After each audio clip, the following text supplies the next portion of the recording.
Hi Arise, how are you? Welcome to Tarot King. This is your monthly love tarot reading, monthly love tarot predictions for the month of May. Your energies, your partner energies and your relationship energies. Let's see what's going on in next. ये आपकी monthly love tarot reading है, monthly love tarot predictions है मई के month के लिए। आपकी energies क्या होंगी, आपके पार्टनर की एनर्जीज क्या होंगी और आपके रिलेशनशिप की एनर्जीज क्या होंगी, देख लेते हैं। और अगर आपको वीडियो पसंद आए आपने लाजमी चैनल को सब्सक्राइब कर लेना है, वीडियो को लाइक कर देना है और नोटिफिकेशन बेल को ऑन करके ऑल पे क्लिक कर देना है ताकि आने वाली हर वीडियो को आपको टाइम पे नोटिफिकेशन मिल जाए।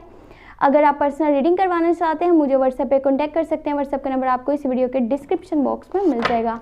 ओके जी, देख लेते हैं क्या चेंजेस आ रहे हैं आपकी लाइफ में।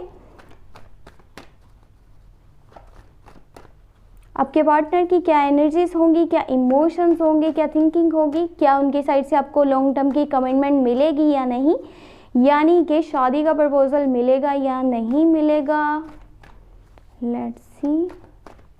अगर आपने अभी तक अप्रैल की लव रीडिंग नहीं वॉच करी तो चैनल पे अपलोड हो चुकी हैं, आपने प्लेलिस्ट को चेक कर लेना है और बहुत ही इजीली आप वहाँ से अपनी लव रीडिंग वॉच कर सकते हैं अप्रैल के मंथ के लिए।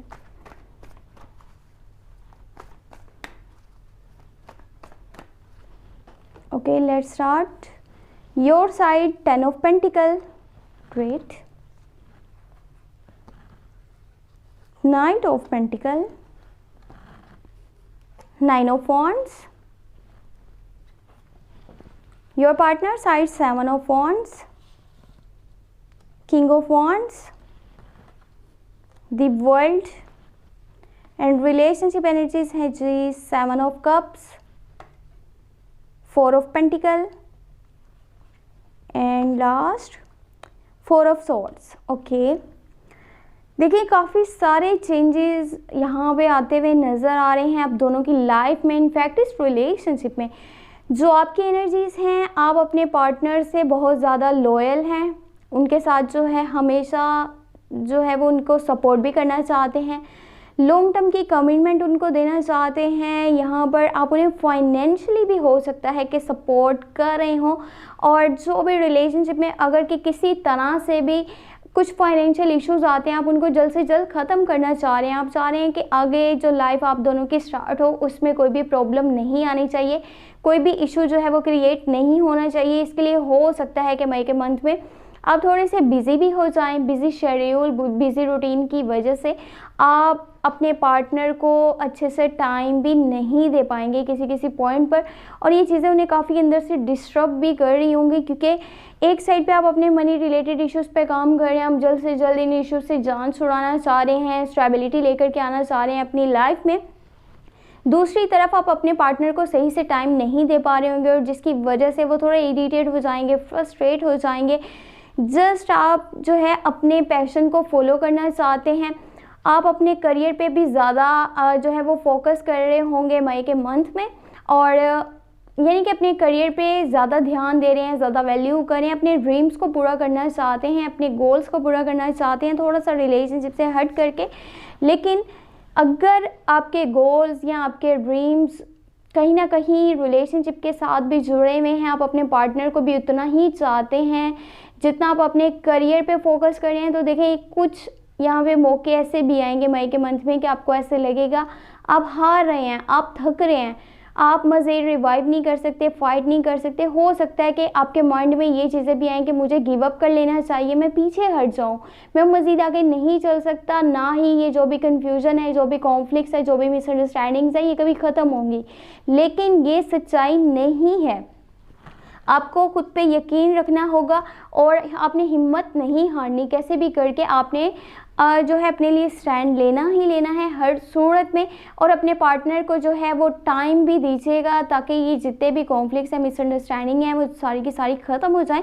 आपके पार्टनर भी यही कोशिश कर रहे होंगे कि जो भी यहाँ पे मिसअंडरस्टैंडिंग चल रही थी, जो भी यहाँ पे कन्फ्यूजन थी, वो सारी ख़त्म हो जाए।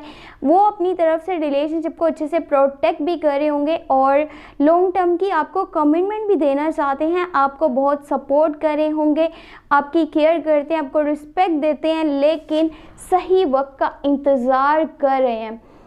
यानी कि वो आपके साथ एक न्यू लाइफ स्टार्ट करना चाहते हैं, एक हैप्पी फैमिली उनके माइंड में ऐसा है कि आप ही के साथ वो बना सकते हैं, अपनी लॉन्ग टर्म की कमिटमेंट चाह रहे हैं कि जस्ट आप के साथ जो है उन्हें लाइफ गुजारने का मौका मिले और अपना वो सारे का सारा टाइम आपके साथ गुजारें। इतनी उनके ट्रू फीलिंग्स हैं, इमोशंस हैं। बट हो सकता है कि वन पर्सन के पास यहाँ पे लॉट्स ऑफ चॉइसेस भी हों, लॉट्स ऑफ ऑप्शंस भी हों, ये भी माइंड में रखिएगा।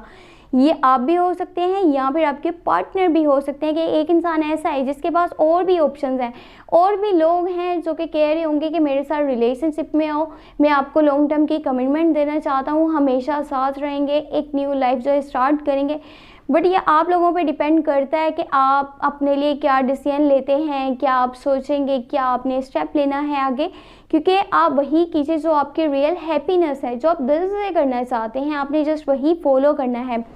यहाँ पे वन पर्सन थोड़ा सा मटेरियलिस्टिक भी हो सकता है, यानी कि जस्ट उसका ध्यान बस अपने पैसे पर होगा और कैसे भी करके ये चाह रहा है कि अगर कि कोई उसे फाइनेंशियल सपोर्ट मांगने आता है, फाइनेंशियली हेल्प मांगने आता है, तो ना तो किसी की हेल्प करनी है, चाहे वो फिर पार्टनर ही क्यों ना हो, लव पार्टनर ही क्यों ना हो, अगर वो भी सपोर्ट मांगने आ रहा है तो उसको भी हेल्प नहीं करना, उसको सपोर्ट नहीं करना। इतना यहाँ पे थोड़ा सा डिअटैचमेंट, फ्रस्ट्रेशन, इरिटेशन, और बस जैसे कोई इंसान अपने साथ टाइम गुजारना चाहता है, उसे कोई फ़र्क नहीं पड़ा आसपास क्या चल रहा है, आसपास के माहौल में क्या हो रहा है, पार्टनर क्या कहना चाह रहा है, क्या नहीं कहना चाह रहा, इस तरह की भी कुछ मिली जुली फीलिंग्स यहाँ पे हो सकती हैं। क्योंकि यहाँ पे स्ट्रेस का एक जो रीज़न है वो ये है कि लग रहा है दोनों को जैसे चीज़ें कभी सही नहीं हो सकती, या ये जो कॉन्फ्लिक्ट्स है, जो मिसअंडरस्टैंडिंग्स है, ये ऐसे ही चलेंगे, कुछ भी कभी भी सही नहीं होगा। तो ये जस्ट आपके माइंड के क्रिएट करे हुए फेयर्स हैं। आपको ये लग रहा है कि फ्यूचर में पता नहीं क्या होगा, क्या नहीं होगा, ये इंसान आपका साथ देगा नहीं देगा, तो ऐसा कुछ भी नहीं है। आपको इतना अपने आप को अकेला नहीं कर देना, वर्ल्डली अफेयर से दूर नहीं हो जाना कि ये सोचना कि चीज़ें पता नहीं सही होंगी नहीं होंगी, मैं बस अकेला हो जाता हूँ, दूर हो जाता हूँ, हो सकता है कि कोई हल मुझे मिले। दूर होकर के आपको कोई हल नहीं मिलेगा। आप दोनों को आपस में बातचीत करनी चाहिए, जो भी प्रॉब्लम्स हैं उनका सल्यूशन आप बहुत इजीली निकाल सकते हैं, बजाय इसके कि आप एक दूसरे से डिअटैच हो जाएं या फिर कम्युनिकेशन गैप की तरफ जाएं। तो इस तरह तो कुछ भी सॉल्व नहीं होगा, बल्कि प्रॉब्लम्स और ज़्यादा बढ़ती जाएंगी और वहाँ पे आपको कुछ समझ नहीं आएगा, आप स्ट्रक हो जाएंगे, फ्रस्ट्रेशन हो जाएगा, इरिटेशन हो जाएगा, और लैक ऑफ इंटरेस्ट भी हो सकता है। एक दूसरे से दूरी इतनी बढ़ सकती है कि शायद फिर चीज़ें आपसे सॉल्व हो पाएँ, तो बहुत मुश्किल भी आपके लिए आगे बन सकती है। तो कोशिश करें एक दूसरे से बात कीजिए, चीज़ों को सॉल्व करें। जहाँ पे किसी के पास ऑप्शंस हो वहाँ पर और ज़्यादा संभल के चलना चाहिए। अगर कि आप उस इंसान से वाकई में प्यार करते हैं, उसके साथ रहना चाहते हैं, लॉन्ग टर्म की कमिटमेंट देना चाहते हैं, तो कोई भी तीसरा आप दोनों के रिलेशनशिप में नहीं आना चाहिए। अगर आपको रीडिंग पसंद आई तो काइंडली चैनल को आपने सब्सक्राइब कर लेना है, वीडियो को लाइक कर देना है, नोटिफिकेशन बेल को ऑन करके ऑल पे क्लिक कर देना है, ताकि आने वाली हर वीडियो को आपको टाइम पे नोटिफिकेशन मिलता रहे। और अगर आप पर्सनल रीडिंग करवाना चाहते हैं व्हाट्सएप पे कांटेक्ट कर लीजिएगा। व्हाट्सएप का नंबर आपको इस वीडियो के डिस्क्रिप्शन बॉक्स में मिल जाएगा। अपना बहुत सारा ख्याल रखिएगा। Thank you so much, take care, bye bye.